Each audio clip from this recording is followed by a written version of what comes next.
저도 가끔 이분이 그립습니다. 이분의 노래도 가끔 그립고요. 홍정선 기자님, 누가 이렇게 김자옥 씨를 애타게 그리워하고 있습니까? 많은 팬들이 그리워하시겠지만 바로 남편 오승근 씨가 지금 아내가 지금 대장암에 걸렸던 게 2008년 판정을 받았고 한 6년 투병을 하다가 다른 폐라든가 전이 되면서 2014년에 사망을 했어요. 벌써 6년 전인데 이 6년 동안 아내를 계속해서 그리워하고 있고 네. 그 집도요 예. 묘지 근처로 묘소 근처로 옮겼다 그래요. 예. 이사를 했고 아내 마지막을 생각하면서 호스피스 병동에 가서 봉사활동하고 손자 돌보고 이러면서 지내고 있다고 하네요. 김자옥 씨가 2014년 11월에 세상을 떠나셨는데 향년 63세였고요. 뒤에 보시는 화면처럼 아주 사진 속에서는 환하게 웃고 있는 모습이 정말 지금이라도 우리 옆에 나와서 그 공주는 외로워 이런 노래 부르면서 사람들에게 아주 즐거움을 줄 것 같은 그런 인상인데 저희가 김자옥 씨가 활약했던 모습들 많이들 좀 그리워하시는 분들이 있을 것 같아서 준비를 해봤습니다.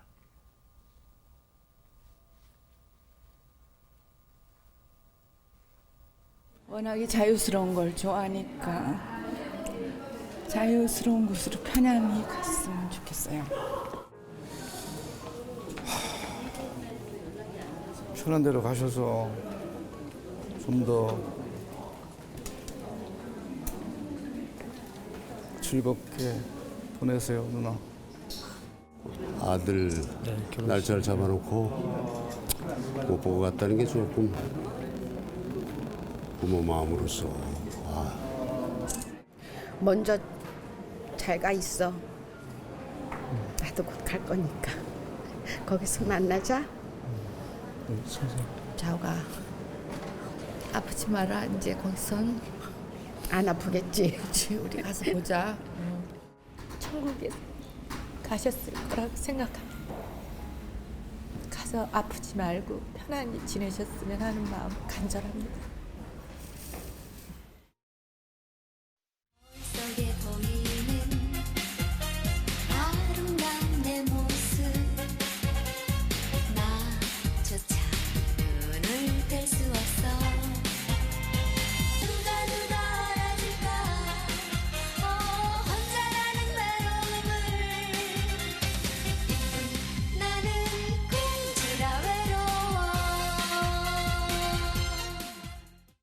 이 공주는 외로워라는 노래가 이 김자옥 씨의 캐릭터를 살려서 만든 그런 노래였죠. 그래서 대중들에게 더 많은 인기와 그 팬심을 얻었었는데 하재근 평론가님, 네. 김자옥 씨가 그런데 이렇게 그 별세했다는 소식이 굉장히 충격적이었었던 것 같아요. 당시에. 왜냐하면 그때도 좀 그 건강한 모습으로 활약했었던 거 아닌가요? 그러니까 이제 김자옥 씨가 2008년에 대장암 판정을 받고 수술을 받았거든요. 예. 근데 그 이후에도 여전히 정정하게 활동을 했기 때문에 많은 네. 분들이 김자옥 씨가 암 투병하는 걸 알면서도 설마 급격히 악화되지 않을 것이다. 네. 당시 한참 나왔던 이야기가 뭐냐면 이제 암은 다스리는 병이다. 그렇죠. 만성 성인병 같은 것이고 암과 공존하면서 사는 방법도 있다. 네. 그런 이야기가 당시에 나왔기 때문에 김자옥 씨도 이렇게 다스리면서 계속 활동하실 수 있을 것이다. 예. 그렇게 믿었었는데 2014년에 갑자기 이제 폐라든가 다른 곳으로 전이가 되면서 급격히 악화되니까 김희애 씨도 예. 돌아가시기 불과 며칠 전까지도 문자를 주고받았는데 이게 급작스럽게 돌아가셨다라고 하면서 그때 후배들이 굉장히 충격받고 빈소에서 오열하고 그랬던 일이 있었습니다. 남편 오승근 씨죠. 이렇게 투병 중인 김자옥 씨를 위해서 지극정성으로 병 간호를 했었다고 하는데 당시 모습 보고 오겠습니다. 집사람이 이렇게 마지막 보내면서 할 말은 편안히 넓고 항상 천국 생각을 했기 때문에 아마 천국으로 가리라 생각하고 아들과 딸한테는 자식한테는 똑같이 해요. 야단칠 땐 야단도 치고 사랑할 땐 사랑도 하고 저희 아들이 이제 3월에 결혼을 합니다. 결혼 날짜를 받아놨는데 그 결혼을 보고 싶다고 했었는데 내가 책임지겠다고 그렇게 얘기했을 때 그냥 눈을 깜빡깜빡하는 게 아직까지 어른합니다 지금. 이게 마지막 날이었습니다. 이 당시에 더 안타까운 사연으로 다가왔던 건 기다리던 아들의 결혼식이 있었다고 하는데 그 결혼식을 보지 못하고 별세를 했다는 거였죠. 오윤선 교수님, 아주 손꼽아 기다렸었던 날이었을 것 같은데. 네, 사실 이제 부모 입장에서 그 아들 결혼식이 있는데 네. 그 아들 결혼식을 그 남겨놓고 그걸 못 보고 간다라고 하는 게 평생 한이 될 수가 있겠죠. 그래서 이제 이 김자욱 씨 같은 경우는 아들 결혼식만 봤으면 하는 그런 어떤 바람이 있었던 것 같습니다. 근데 이제 결국은 이제 못 보고 세상을 떠났는데요. 그래서 이제 오승근 씨의 그 얘기에 의하면 네. 그 이 김자욱 씨가 떠나는 마지막 날까지도 이제 아들 결혼에 대해서 얘기를 했는데 예. 사실은 이제 병으로 인해서 누워 있으면서도 혼자 앉아가지고 다 그 아들 결혼 준비를 다 했다는 거죠. 예. 결혼 날짜라든가 식장, 신혼집, 예단, 예물 다 했고, 예. 그리고 이제 나중에 이제 그 메모를 그 남겨놨는데 그 메모를 오승근 씨가 보면서 이 며느리에게 무엇을 해줘라라고 하는 것까지도 다 전부 다 적어놨던 그런 꼼꼼함이 있었다라고 합니다. 네. 지금 보고 계신 화면은 이제 아들의 결혼식 장면인 것 같은데 결국에는 김자욱 씨가 자리를 함께 지키지 못해서 오승근 씨가 이렇게 눈물을 흘리는 모습 저희가 좀 볼 수 있습니다. 양지민 변호사님, 이 김자욱 씨 하면은 많은 분들이 정말 아주 유쾌하고 밝고 명랑한 분으로 기억하는 것 같아요. 맞습니다. 그 노래에서도 그 예. 명랑함을 굉장히 좀 분출을 하셨었는데 1996년에 이제 가수 태진아 씨의 도움으로 네. 공주는 외로 아까 들으셨던 그 음반을 이제 발매를 하게 되죠. 근데 예. 그때 당시에 60만 장이 넘는 판매 기록을 세울 정도로 굉장히 인기가 많았고요. 이 노래가 나온 이후에 김자욱 씨 역시도 굉장히 좀 인기를 얻어서 각종 프로그램 뭐 CF들을 다 이제 섭렵을 하게 되고 정말 네. 절정의 인기를 누렸다라고도 말을 할 수 있을 것 같아요. 가요 톱10 그 당시에 굉장히 유명한 가요 프로그램이었는데 6위까지도 오르고요. 예. CF도 굉장히 뭐 여러 편 찍어서 뭔가 공주하면 김자욱 씨를 이렇게 떠올리게 되는 그 상징적인 그 이미지를 갖게 된 그 계기이기도 합니다. 네. 그 공주는 외로라는 노래의 숨은 주역이 태진아 씨였군요. 이건 잘 몰랐는데 두 사람이 아주 인연이 깊은가 봐요.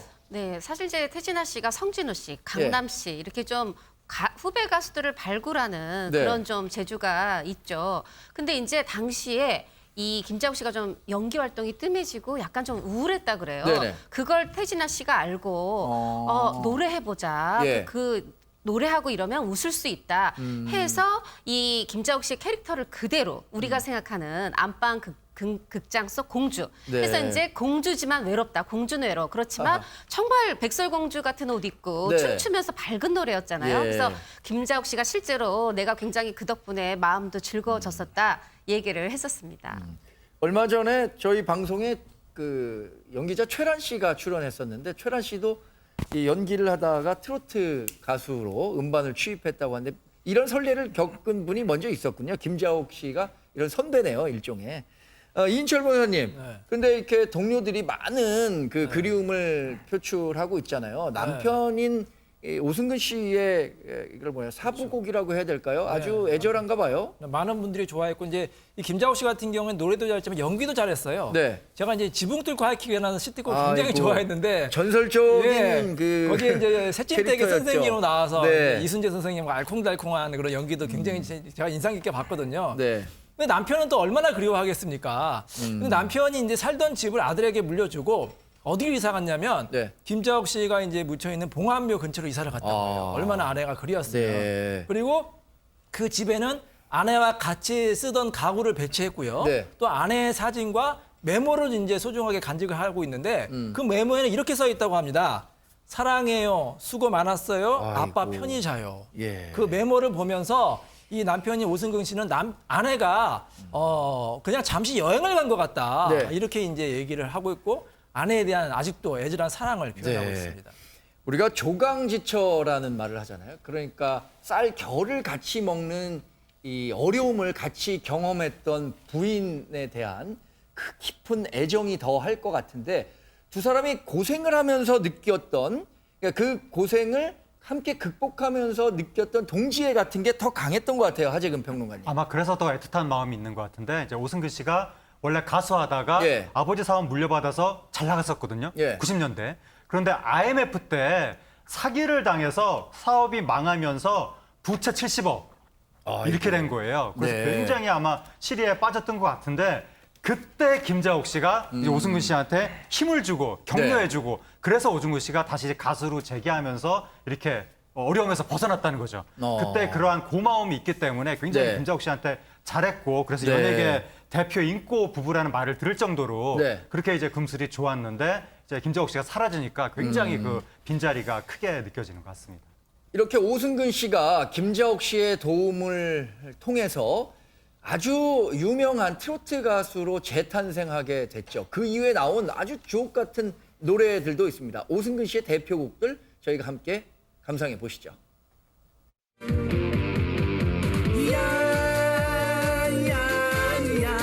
내 나이가 어때서 사랑의 나이가 있나요? 이번이 마지막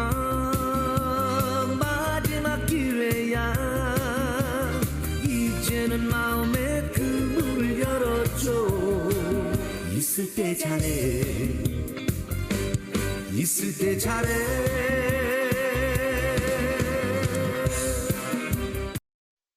홍정성 기자님, 이 명곡들이 나오는데 김자옥 씨의 역할이 아주 컸던 것 같아요. 네, 지금 아까 IMF 때 사업 실패로 70억 빚이 있었다고 네. 했잖아요. 김자옥 씨는 이미 1996년에 공주는 외로워 발표하고 지금 가수로 활동 중이었어요. 예. 그래서 어떻게 보면 아내 덕에 이 IMF를 잘 넘어갈 수 있었는데 아내가 또 남편까지 이 가요계로 또 끌어내요. 예. 그때 노래가 뭐냐면 있을 때 잘해. 예. 사업 실패하고 2001년에 발표를 했는데 이거 나올 때 본인은 예전에 예. 그 금과 은, 이용재 씨가 금이고 오승근 씨가 은이고 네. 처녀 뱃사공 불렀는데 나 그래도 성인 트로트는 잘 못할 것 같은데 할 때 사실 경제적으로도 어렵고 빚도 많지 않습니까? 네. 태진아 씨하고 함께 끈질기게 설득해서 트로트 예. 가수로 전향을 했고요. 사실 이걸로 거의 뭐 10년 가까이 활동을 잘했어요.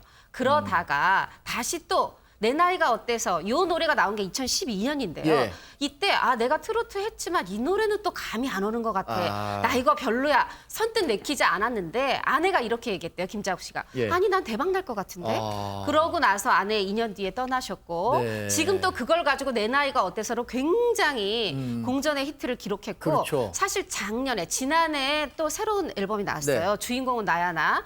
그 안에 그 수록곡 중에 이런 그 가사가 있어요. 네. 그리움을 달래려 나는 노래하네.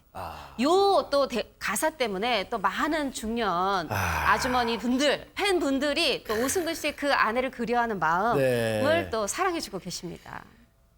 그리움을 달래기 위해서 나는 노래한다. 이 그리움 대단한 사부곡입니다.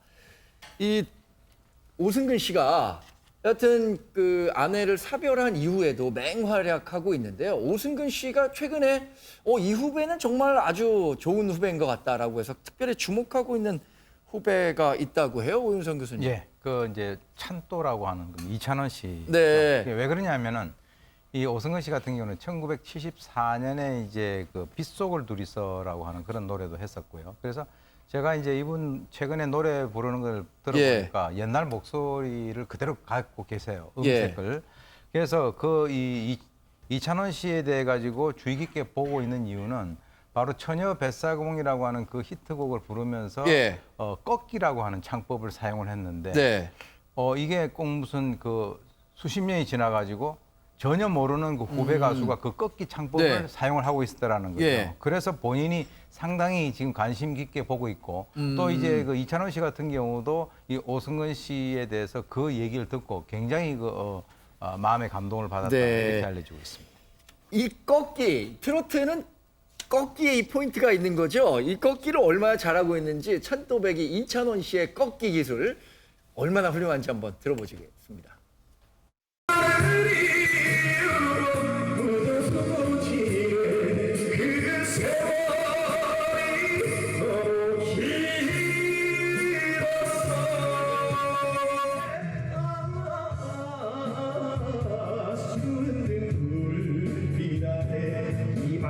이